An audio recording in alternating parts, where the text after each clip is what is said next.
Yang pertama, saya tidak tahu sebabnya apa, tetapi suasana pada minggu-minggu terakhir ini kelihatan masyarakat berada pada posisi yang khawatir mengenai COVID. Entah karena kasusnya meningkat atau terutama menengah atas melihat karena orang yang tidak taat pada protokol kesehatan tidak semakin sedikit tetapi semakin banyak. Saya tidak tahu alasannya apa, tapi dugaan Presiden dua, karena memang kasusnya angka-angkanya meningkat dan karena protokol kesehatan yang tidak ditaati. Saya ingin ke Ketua Komite Pelaksana nih, tidak tahu alasannya apa. Ada kemungkinan alasan yang berikutnya, memang sejak awal kebijakannya tidak konsisten antar lembaga. Memang sejak awal Menteri Kesehatannya mempertanyakan, memang sejak awal tidak pernah ada ego sektoral antar kementerian. Jadi itu mungkin penyebabnya. Saya rasa Presiden sudah ngambil keputusan yang sangat tepat hari ini bagaimana membuat komite yang beliau pimpin langsung rapat seminggu sekali antara komite daripada penyembuhan COVID-19 dan tentu pemulihan ekonomi. Dan posisi kita jelas bahwa kita sepakat bahwa kesehatan harus pulih, baru ekonominya bangkit. Tanpa kesehatan pulih tidak mungkin ada ekonominya. Oke, dan saya mau masuk ke situ Mas Erik, soal kesehatan. Karena yang ditunggu-tunggu dan yang seolah-olah menjadi jawaban atas pandemi ini kalau vaksin ditemukan. Saya tahu Anda kemarin ke Bandung untuk mengecek persiapan vaksin di Bio Farma. Kita akan lihat cuplikannya berikut ini.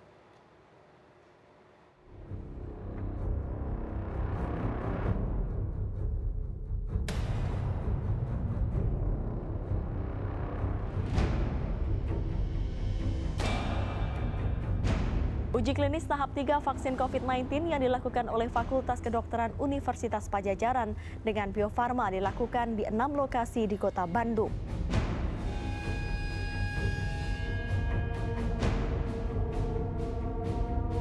Vaksin COVID-19 ini benar-benar uji klinisnya baik. Jadi ya insya Allah masyarakat jangan sampai ragukan. Ya, dan insya Allah juga bahan bakunya tadi ya pasti halal.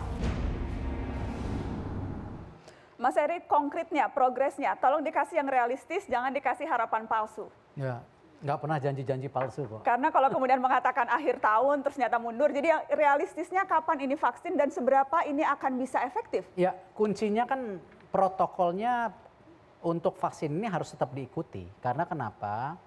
Tidak hanya Indonesia, banyak negara juga melakukan uji klinis. Nah, kebetulan ya Bio Farma yang kerjasama dengan 4-5 lembaga, itu termasuk yang ada di Eropa, di Amerika, ataupun vaksin merah putih yang lembaga Eijkman sama BPPT dengan lembaga lainnya sedang kerjasama. Nah, tentu juga ada yang vaksin yang dari tentu yang terjangkit utama. Saya rasa sesuatu yang realitas ketika negara Cina menemukan vaksinnya dulu karena memang dia yang pertama kena. Gitu. Dan itu yang kita kembangkan dan kita... Tetap empat-empatnya kita lakukan kerjasama. Karena kenapa? Saya rasa tidak mungkin kita bergantung hanya satu negara. Ingat, kalau 2/3 bangsa Indonesia harus divaksin, jumlahnya itu 180-190 juta. Dan satu kali imunisasi itu tidak cukup, itu perlu 2 kali. Berarti kan jumlahnya lebih dari 300 juta yang harus kita lakukan. Masa kita harus tergantung oleh satu negara? Ya justru kita harus berkolaborasi dengan banyak negara. Oke. Termasuk diri kita sendiri.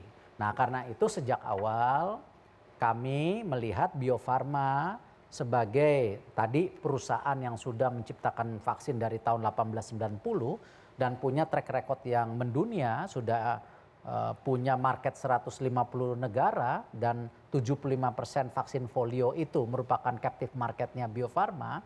Nah kesempatan yang ini kita coba lakukan upgrading di Bio Farma. Oke. Yang tadinya jumlah kapasitasnya 100 juta untuk COVID-19, kita mau jadikan 250 juta di Desember. Alhamdulillah confirm bisa. Jadi timelinenya di Desember vaksin itu diperkirakan bisa siap?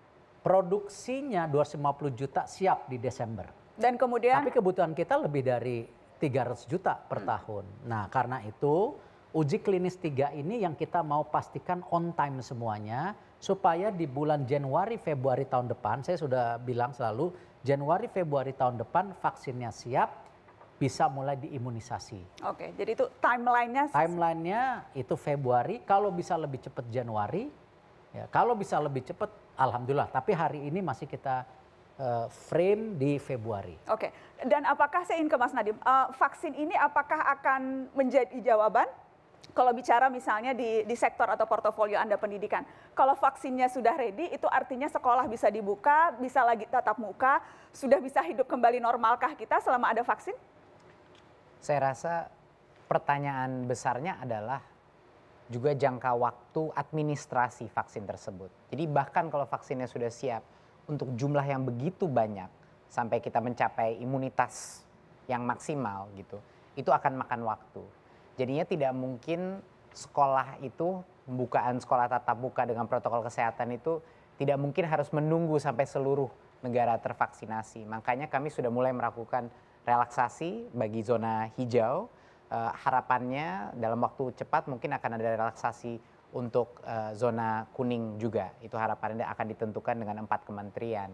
Tapi menurut kami adalah protokol kesehatan masing-masing sekolah pada saat melakukan tatap muka tapi dengan sistem shifting atau rotasi di mana kelasnya lebih kecil dan juga guru-guru dan orang dewasa yang punya komorbiditas tidak boleh masuk sekolah dan tidak ada aktivitas ekstrakurikuler dulu, ya tidak ada olahraga dan lain-lain, itu harus semuanya diperketat, sanitasi, kesehatan, dan tentunya kalau ada anak sakit tidak boleh ke sekolah.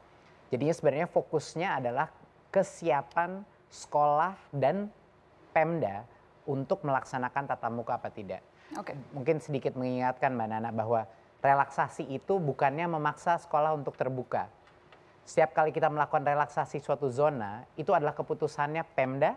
Jadi kepala dinasnya boleh memutuskan untuk tidak mau membuka, maupun juga kepala sekolahnya. Bahkan kalau kepala sekolahnya mau mulai tatap muka, misalnya di zona hijau, orang tua pun berhak untuk tidak memperkenankan anaknya ke sekolah karena belum nyaman.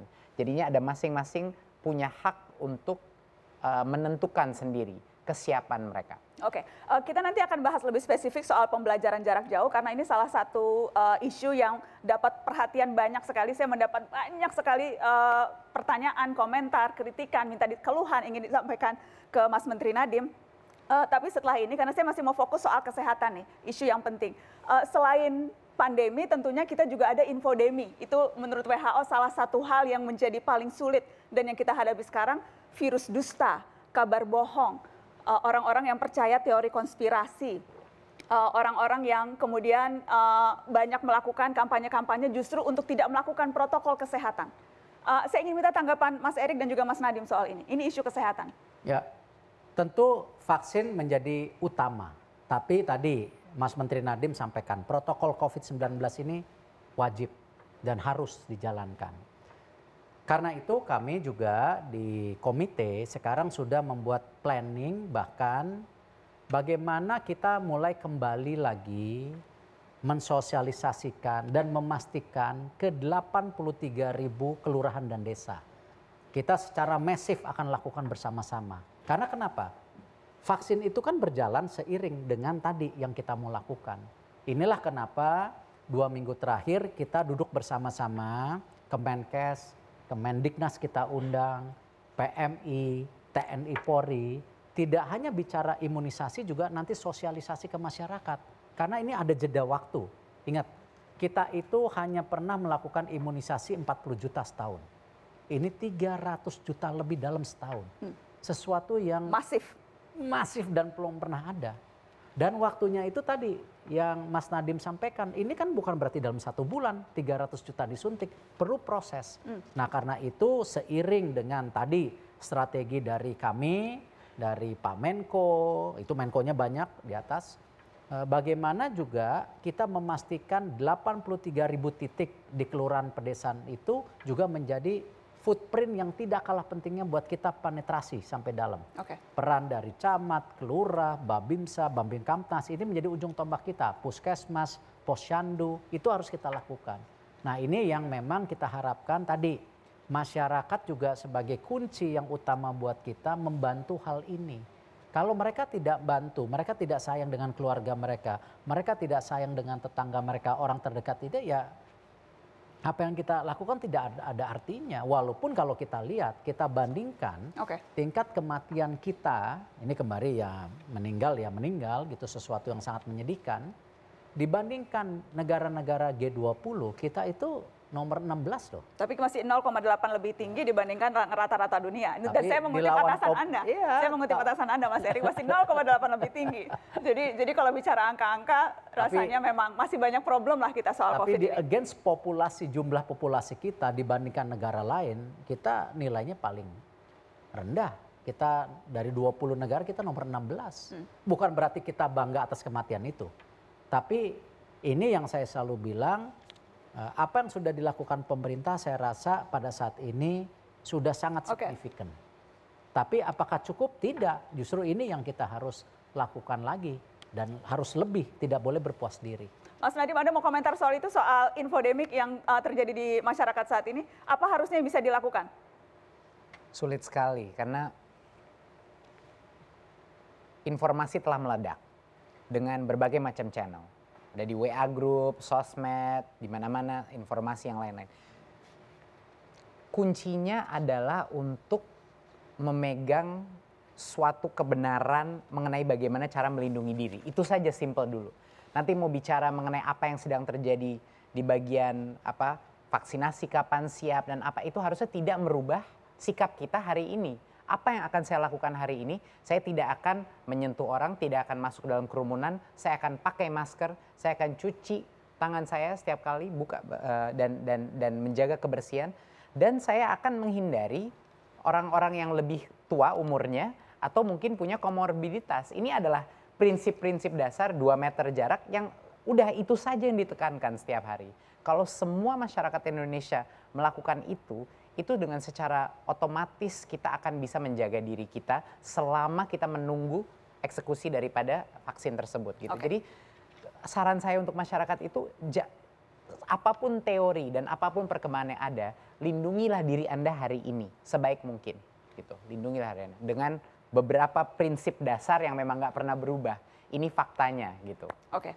Setelah ini saya akan menyampaikan berbagai keluhan Anda, para orang tua, keluhan teman-teman mahasiswa, keluhan murid didik di berbagai Indonesia. Langsung ke Mas Menteri. Setelah pariwara, tetap di sini.